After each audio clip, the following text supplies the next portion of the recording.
ពេញសំរងចរណៃស្រងស្រទុនបងខ្វៀលក្របីសំណាងជួបថ្លៃស្រីមានមុនឲ្យបេះដូងអារម្មណ៍ធៀងធងជួបស្នេហ៍ដំបូងញ័រសពកាយដូចភ្លៀងជន់លិចស្រែលិចភូមិមុំអើយសូរងំហ៊ីងយំឆ្លងឆ្លើយសន្ទូងដងហើយលៀងប្រណីក្លិនផ្កាស្រុកស្រែដូចមានមេសែនប្រពៃដងពីភុងតែឈ្មោះថ្លាថ្លៃរឹកពីចរណៃដោយស្រីសួគាអូនអើយសូមឆ្លើយនឹងប្រុសម្នាក់នេះដែលលួចខ្សែពើឈវីពឹងព្រះពីនិយាយសាសងថាចិនរៀមពិតស្នេហ៍ពេញបេះដូងប្រាប់ស្រីយល់ផង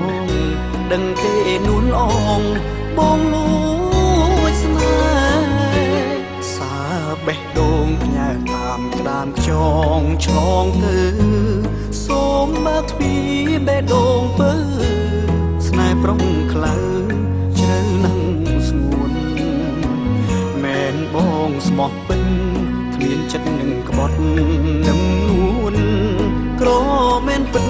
តែចិត្តខ្លួនត្រូវត្រង់ខួននួនស្នេហ៍មិនខំ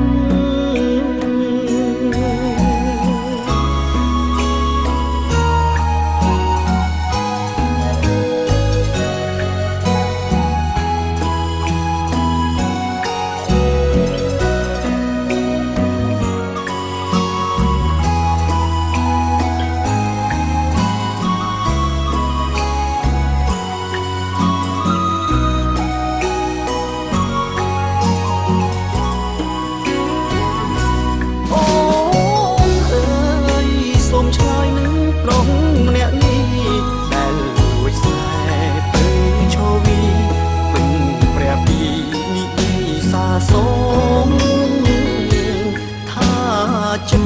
រៀមពិតស្នេហ៍ពេញបេះដូងប្រាប់ស្រីយល់ផងដឹងទេនួនអង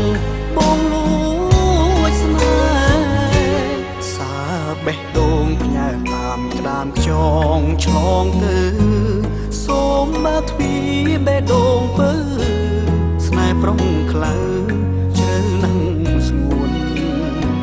មែនបងស្មោះពិនមានចិត្តនឹងក្បត់នឹងនួនក្រមែនពិតតែចិត្តខ្លួនត្រូវត្រង់ខួននួនស្នេហ៍មិនខំ